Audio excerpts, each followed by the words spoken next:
Now to the referendum politics now, and the Governor's Council has now thrown its weight behind the push to change the Constitution. Council Chairman Isaac Ruto says governors resolved to back the amendments regardless of their political affiliations.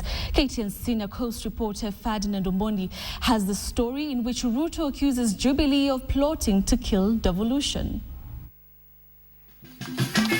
Isaac Ruto had accompanied CORD leaders Raila Odinga and Kalonzo Musyoka to Kwale, where the Law Society of Kenya is discussing devolution in its annual conference. And Odinga set the pace by once again suggesting the Jubilee government is anti-devolution. They paint the governors as extravagant. They want governors who are in reality heads of their own governments to seek clearance from the central government before traveling abroad. You know, what happened once can happen twice. So we say, buyer beware. And Isaac Ruto took cue to tear into the Jubilee administration. They want to demonize governors, demonize counties, and then abolish them. Ruto's attack comes against the Jubilee government's refusal to devolve key functions on grounds that counties still need to build capacity. He took exception to Nairobi's desire to retain control of funding for education and roads. But we are told you can do the county roads except the ones that is done by Kera and Kura. Oh, so which one is that one? Which definition? Kera and Kura. In other words, they are telling us the fuel levy is theirs. They want to collect fuel levy, keep it in a pot, and then siphon it. The Jubilee government has always defended itself by pointing out that they gave much more than the minimum 15% required by the Constitution.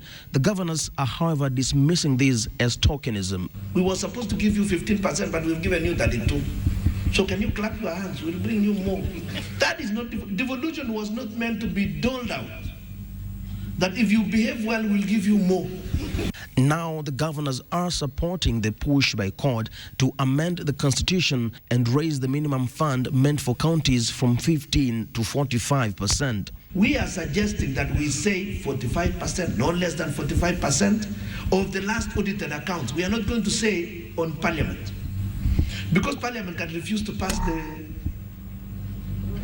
audit accounts. They will refuse, they will not pass. This particular Parliament will not do it. CORD's push for a referendum also seeks to increase the powers of the Senate, who have largely appeared the weaker side in their power struggles against Parliament, and powerless to protect the counties whose interests they were elected to represent.